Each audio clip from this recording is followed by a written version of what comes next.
Testemunhos para a Igreja, volume 5, capítulo 29, A influência da incredulidade. A Igreja apostatou-se tremendamente de Deus. Ela não mais se encontra num estado de saudável prosperidade. Cada membro da Igreja tem suas cargas e desânimo a suportar, mas os deveria ter sofrido com paciência e manter sua fé viva diante de Deus sem debilitar outros na Igreja. Deveria somar com a força da Igreja e não reduzi-la. O irmão C não assumiu uma posição de molde a fortalecer a própria fé ou a da Igreja. Ele agiu ao lado do inimigo para abater e desencorajar. Satanás está constantemente animando a incredulidade. Ele toma nota dos erros e falhas dos professos seguidores de Cristo e zomba dos anjos de Deus por isso. Ele é o acusador dos irmãos e influenciará tantos quantos for possível a fazer o mesmo. Aqueles que tomam sobre si vigiar o jardim do vizinho em lugar de capinar o seu próprio terreno, certamente descobrirão que seu jardim acha-se tão coberto de mato que cada planta preciosa está sufocada. O irmão C não está na posição de ser uma luz para o mundo. Oh, não! Ele é um manto de trevas. A eternidade haverá de revelar o quanto suas palavras imponderadas plantaram as sementes do questionamento, da dúvida e crítica em muitas mentes, e qual sua influência em desviar muitas pessoas da verdade. Ele se tem permitido tornar-se um canal de escuridão, transmitindo suspeitas e semeando desânimo. Deus não se agrada de sua conduta. Ele próprio se tornou menos e menos suscetível à influência do Espírito de Deus. Possui pequena fé. Como poderia ser de outro modo quando, pelas próprias palavras, está ele constantemente fortalecendo a incredulidade? Enquanto sugere dúvidas em vez de permitir que feixes de preciosa luz brilhem sobre outros, está auxiliando o inimigo em sua obra. Esse espírito torna-se quase um infiel, e a menos que retorne completamente, será por certo um. O irmão C é imprudente em suas palavras e ações. Palavras ociosas pelas quais deverá dar contas no dia de Deus estão quase que constantemente saindo de seus lábios. Ele se coloca no terreno do inimigo e, como resultado, não possui o Espírito de Cristo. De vez em quando nota que cometeu um grande erro, que tem perdido preciosos e áureos momentos, os quais deveria ter empregado em purificar o próprio coração. O irmão C tem explorado os defeitos dos outros, vivendo às custas de seus erros, e isso é inanição espiritual. Todo reavivamento é passível de trazer à Igreja pessoas que não sejam realmente convertidas. Detêm nominalmente a verdade, mas não são santificados por sua bela influência. Estando destituídos da graça, esses tornam-se egoístas, severos e inflexíveis. Tais pessoas sempre são imerecedoras de confiança. Estarão sempre fazendo e dizendo coisas contrárias à fé. A Igreja que tem de carregar esse peso merece piedade. O mundo acha-se em oposição à Igreja, e Satanás e seus anjos estão constantemente em guerra contra ela. Por conseguinte, os defeitos desses membros indignos são lançados sobre aqueles que se mostram sadios na fé. Os que creem na verdade deveriam estar determinados a auxiliar e não embaraçar a minoria que está lutando contra o desânimo. Os membros deveriam cada um ter zeloso cuidado para que os inimigos da fé não achem ocasião de triunfar sobre o estado de apostasia e mornidão da Igreja.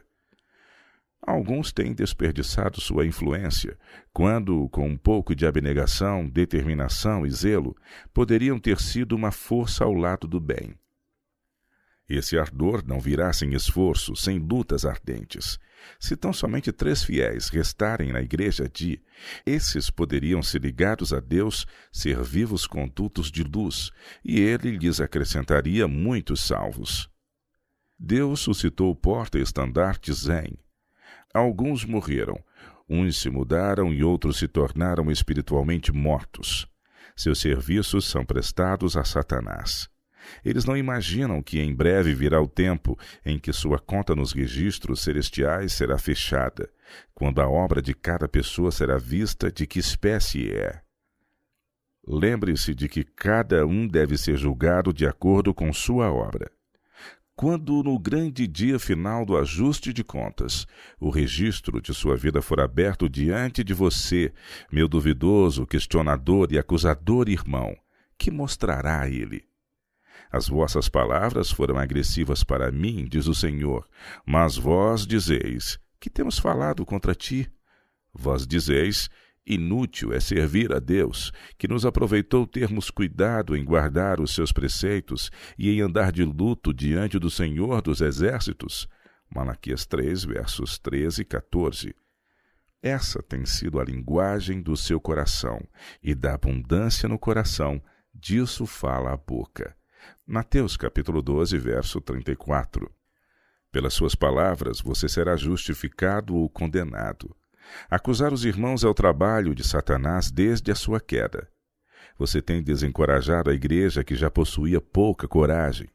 O irmão apresentou a verdade sob quase todo o aspecto objetável. Essa é a obra que Satanás está levando adiante. Você não tem qualquer razão de se orgulhar de suas palavras, pois elas produzirão confusão, vergonha e desespero no dia em que cada homem receberá de acordo com o que tiver feito nesta vida. Sua esposa ouviu-lhe tanto as expressões inconvenientes, até tornar-se amoldada em alto grau às suas ideias. O temor do Senhor foi quase que inteiramente removido de ambos. Você agora está lançando sementes de incredulidade que produzirão grande colheita, a qual não vai lhe trazer a menor alegria. O irmão se alugou ao inimigo, para ser seu agente e conduzir pessoas à dúvida e incredulidade. Todo o seu trabalho tem sido espalhar contra Cristo. Você se gloria em sua astúcia, em sua capacidade de confundir mentes, e pensa ser isso indicativo de inteligência. Mas essa é a mesma espécie de sagacidade que possui o príncipe das trevas e que receberá a mesma recompensa que ele reservou para si por sua intensa atividade e perspicácia. Esta época tende à incredulidade, a fazer pouco da piedade e da verdadeira religião. Esse é o plano de Satanás, e quando você favorece a incredulidade, é levado cativo por suas artimanhas a fazer essa obra. Sua esposa travará uma dura luta para vencer os estratagemas do inimigo, suplantando os próprios defeitos de caráter e sujeitando todas as suas habilidades à vontade de Deus, assentando firmemente os pés na plataforma da verdade eterna. Ela não é consagrada por natureza, e você tem posto as coisas diante dela numa luz tão incerta que a deixa sem âncora e à deriva. Não encontra conforto verdadeiro na fé e na esperança, pois não possui um conhecimento inteligente da verdade. Tem sido grandemente afetada pela atmosfera de incredulidade que respira, e se acaso ela se perder, o seu sangue se achará nas vestes do irmão. Você está tão certamente fazendo a obra de Satanás como qualquer um de seus declarados agentes. As dúvidas que você tem introduzido em muitas mentes dará frutos. Sua safra está madurando para a colheita final. Será que o irmão vai se orgulhar dela? Você pode ainda retornar ao Senhor e encontrar descanso nele. Porém, você por tanto tempo tem se treinado para criticar, para mudar e torcer tudo sob falsa luz, que exigirá fervente oração e constante vigilância romper com o hábito que se tornou uma segunda natureza. Meu coração anseia pelo irmão e sua família. O Senhor está desgostoso com você, pois é ofendido diariamente. O irmão precisa ser um homem completamente convertido, transformado, ou nunca terá o dom precioso da vida eterna.